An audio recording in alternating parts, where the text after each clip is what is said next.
Dhallywood superstar Shakib খানের তাণ্ডব গত ঈদুল আজহায় সারা দেশে মুক্তি পেয়েছে। এই সিনেমাটি দেশব্যাপী সিনেমা প্রেমী দর্শকদের মাঝে সাড়া ফেলেছে। এবার তাণ্ডব সিনেমাটির যাত্রা শুরু হলো বিশ্বব্যাপী। ইতোমধ্যেই রায়হান রাফির পরিচালনায় এই অ্যাকশন থ্রিলার ছবির যুক্তরাষ্ট্রের বিভিন্ন প্রদেশে প্রেক্ষাগৃহে মুক্তি পেয়েছে। গত 11 জুলাই থেকে যুক্তরাষ্ট্রের Houston, California, Boston, Orlando, Sacramento সহ অন্তত 10টির বেশি শহরে থিয়েটারে মুক্তি পেয়েছে সিনেমা তাণ্ডব।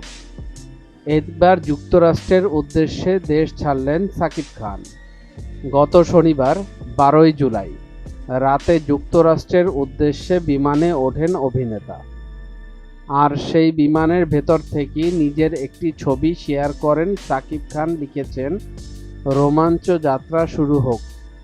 ছবিতে দেখা যায় সাদা টি-শার্ট, চোখে সানগ্লাস ও মাথায় লুলুলেমন ব্র্যান্ডের ক্যাপ পরে বিমানের জানালার পাশে বসে আছেন কিং সাকিব খান।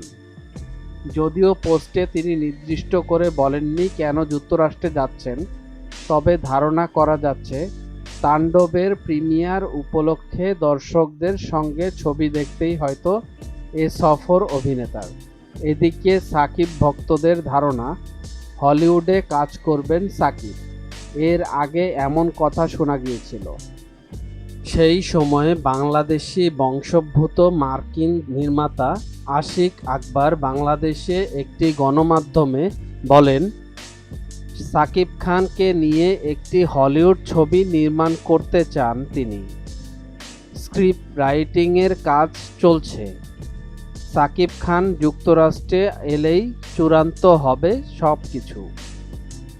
ফলে সাকিবের এই সফর ঘিরে হলিউড সিনেমায় কাজের জল্পনা আরও জোরালো হলো। মিডিয়া জগতের এমন ইন্টারেস্টিং বিষয় জানার জন্য আমাদের এন্টারটেইনমেন্ট আপডেটকে সাবস্ক্রাইব করুন এবং ভিডিওটি ভালো লাগলে শেয়ার করুন আপনার ফ্রেন্ডসের কাছে।